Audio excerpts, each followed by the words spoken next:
When the sunrise falls on Jungkook's tender sleepy face, he gently squeezes his eyes with his hands. He sits up straight with his eyes still closed. He feels his head is still heavy, then slowly opens his eyes and sees that he is not in his bedroom.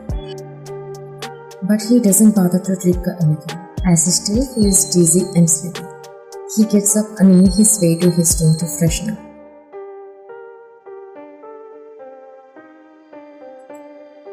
After some time, after he was freshening up and getting someone on his phone, he suddenly remembered her. Wait, I forgot to release her from the basement. Oh no. He hurriedly puts his phone in his pocket and rushes to the basement for his wife. Jungkookff was shocked to see the basement empty. The chains he had used to bind her yesterday were now dangling in the air. Where is she? He questioned himself. Did she run away while I was gone? But where could she go? To her home? If she went there, her stepmom would have called me by now. So where did she go? Did she run to somewhere? Does she have friends too? Damn it. He gritted his teeth. I swear, God, if you dare to escape, then be ready for the consequences. He left from there.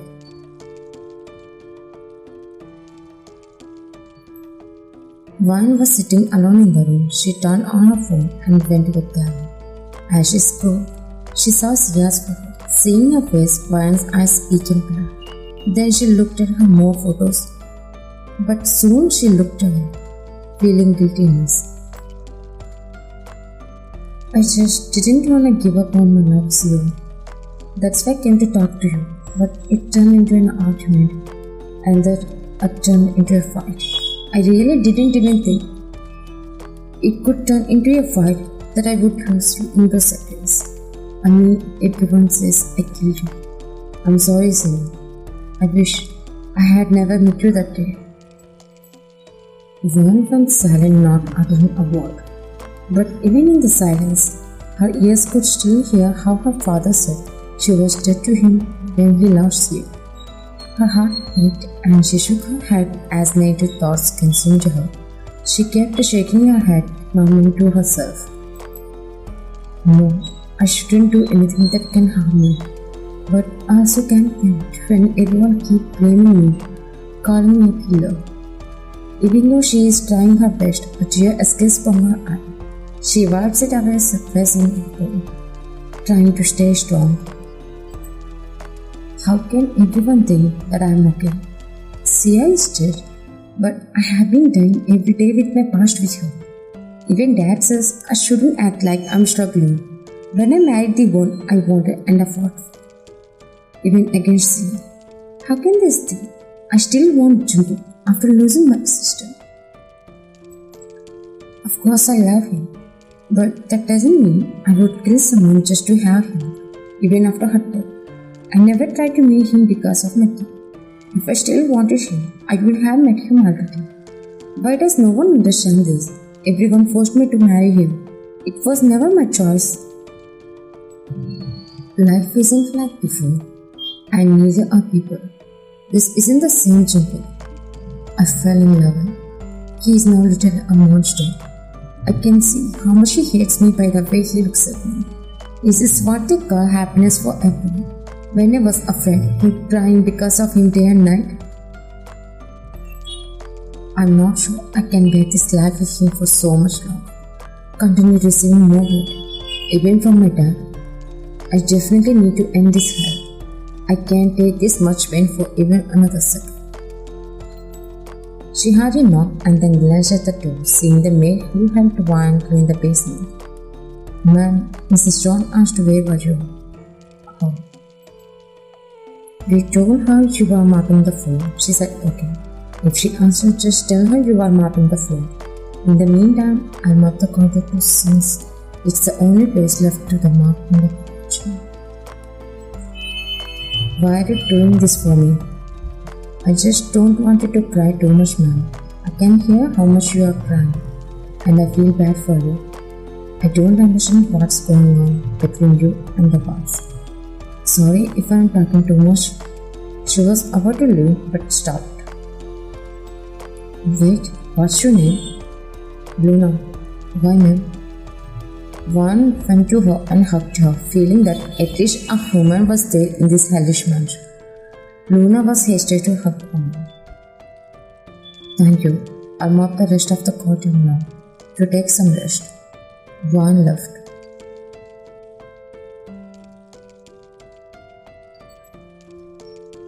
He rolled up his sleeves.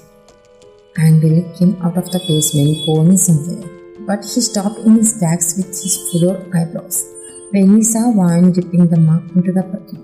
His face turned into a question mark, like seriously, he just stared at her as she moved across the long corridor.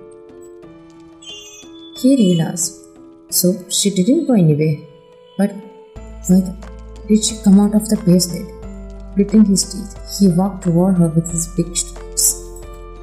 She heard his steps, but before she could turn back, he grabbed her shoulder from behind and turned her face to him harshly, and pushed her against the wall. She hissed as her head slightly hit the wall.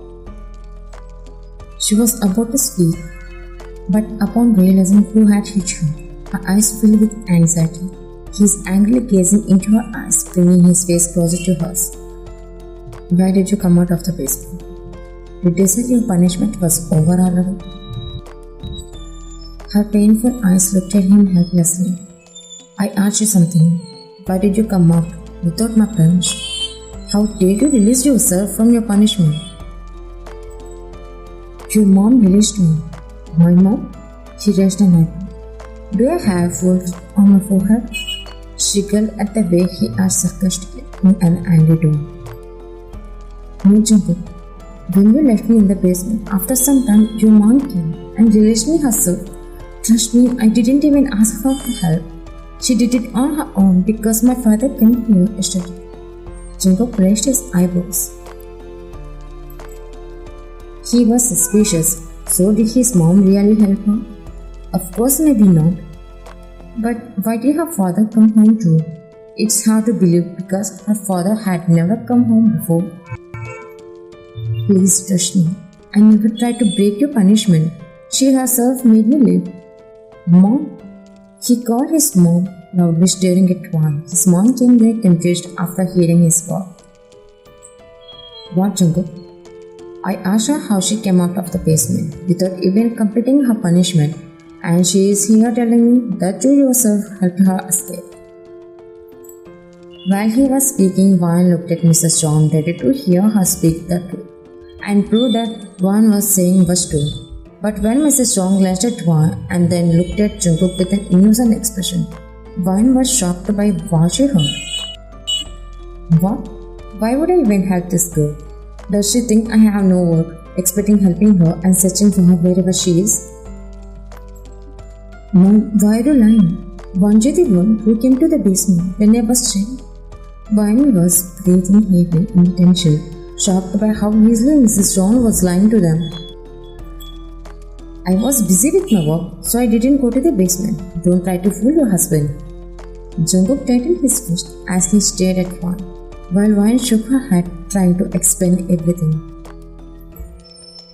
Jungkook, yesterday she came to me because my father came. Your mom is clearly lying. Shut up, Juan. Your father came here only to talk to Jungkook about work, not to see you. You better stop trying to fool my son. I'm not lying. Not another word. She froze at his rope. Then he grabbed her wrist and squeezed it painfully before dragging her away in anger. Mrs. John crossed her arms with a smile, watching Juan trembling in fear.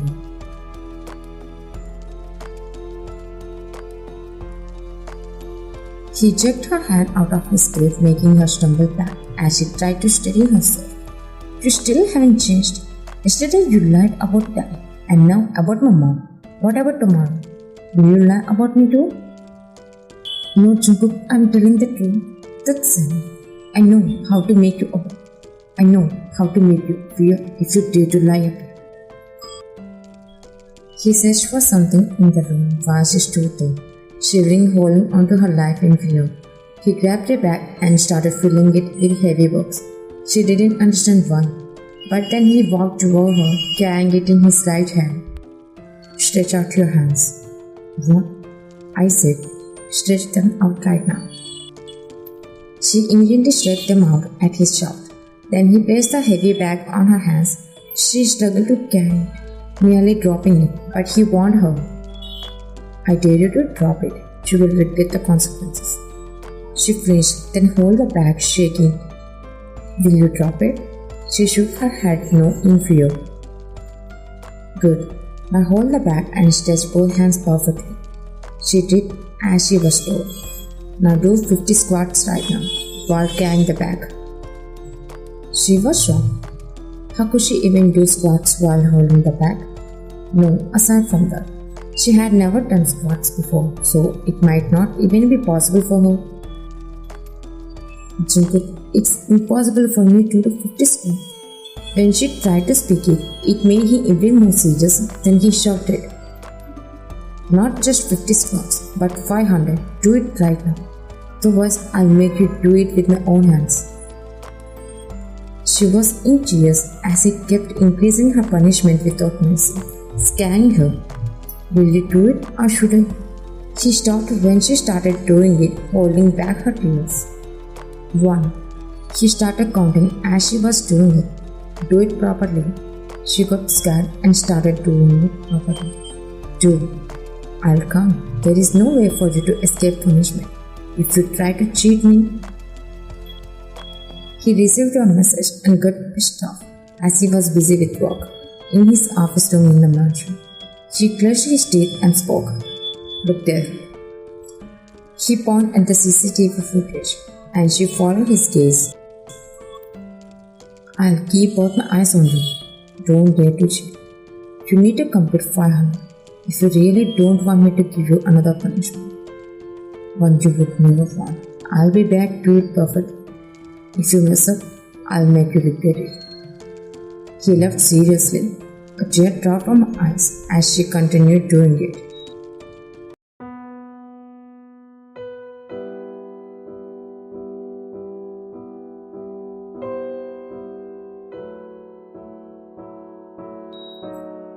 But still she was doing squats, though not perfectly. Her legs were sore and her hands were trembling. Her clothes were wet with sweat from her whole body. She was counting under her breath and trying another squat and another, forcing herself because she was scared Jungkookff might harm her if she didn't finish her punishment. Tears were already in her eyes, blowing her view, as her whole body went numb as she still attempted to finish.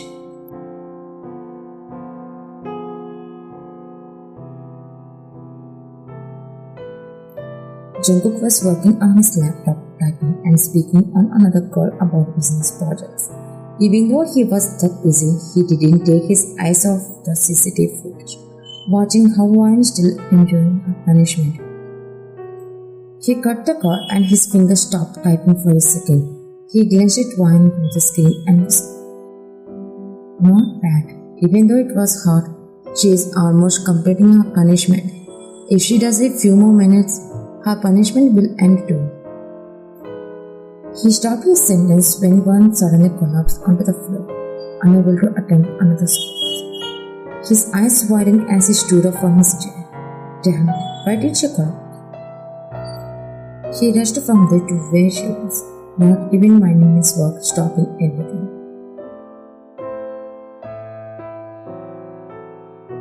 He knelt on one knee and looked closer at her face. Her face was weak and strands of her hair were stuck to her sweaty and wet skin. Hey, get up. He gently slapped her cheeks enough to make her open her eyes, but she didn't respond. I said get up. He rose slightly with coldness, but she didn't respond. He sighed and gently took her into his arms. I never thought I would carry this girl one day. He stood up, pressing her to his chest, carrying her in the private style as he took her with him.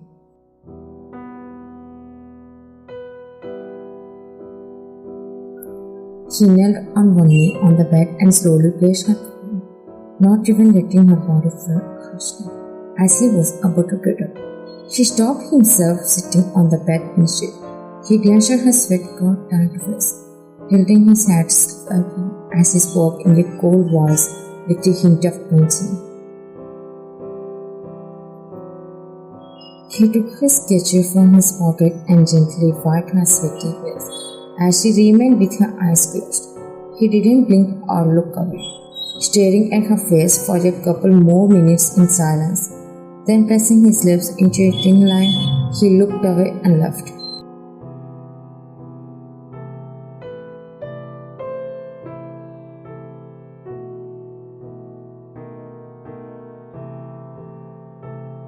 One felt like someone was shaking her shoulder, trying to wake her up, but her whole body was sore, and she needed rest. But it kept bothering her as the person continued shaking her shoulder and calling her to wake up.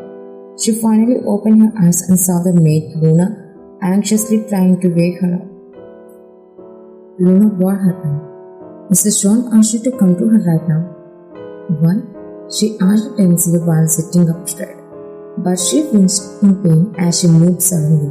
Her whole body felt like weak and needed more rest. Ma'am, guests have arrived and she told us to call you to make something. Okay, I'll go, she said quickly and getting off the bed, but then stopped herself and looked at Luna with confusion in her eyes. What, ma'am? How did I end up here, sleeping on the bed? Don't you remember anything? Vine shook her head in confusion. Then Luna started speaking as she knew everything. She had secretly seen how Jungkookff dragged Vine to the room and punished her and how she collapsed. You collapsed while doing swings. The boss came to you and tried to wake you up, but you didn't respond, so he gently carried you in his arms and brought you here, letting you sleep without forcing you to wake up. Vine's jaw dropped in disbelief. Is he okay? Or did something happen to his head? When I start my punishment in the mirror, he was supposed to harm me, right? But how could he just leave me as if he wasn't that monster? How would I know, ma'am? Luna shrugged her shoulders, Vine sighed and spoke. How would you know? When I don't understand anything about him clearly. Where is he? Did he tell anyone if he will continue the punishment again?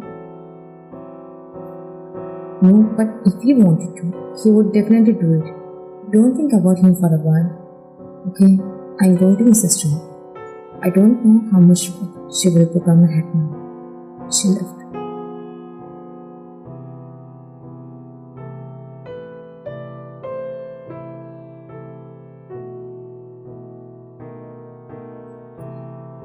Vaughn finally came back to the room with a tired face after working too much. She glanced at the bed with weary eyes, but suddenly jumped slightly when the door creaked open. Her tired eyes widened in alert as she turned around and swallowed, seeing Jungkookff coming toward her with a poker face. Are you waiting for me, baby? He closed the distance between them, but she tried to step back as he started to show her slide, making her stumble backward. Before she could create some distance between them, he pulled her by the wrist. She hissed as he dangerously looked into her fearful eyes with hunger. Even his gaze was enough to make her shiver. It's time for bed. Please go to bed. He smirked at her as she tried to distract him. When she tried to move, he gripped her tightly, making her look at him with wide eyes. His breath smelled of alcohol. It's time for me to have my wife right now. Didn't you get it? You passed out when I kissed you on our wedding night, right? So stop. But now, you for the sake of damn marriage. No matter what. No matter the demand or what happens next. And that's fine. You are not going anywhere tonight, my damn rigid wife.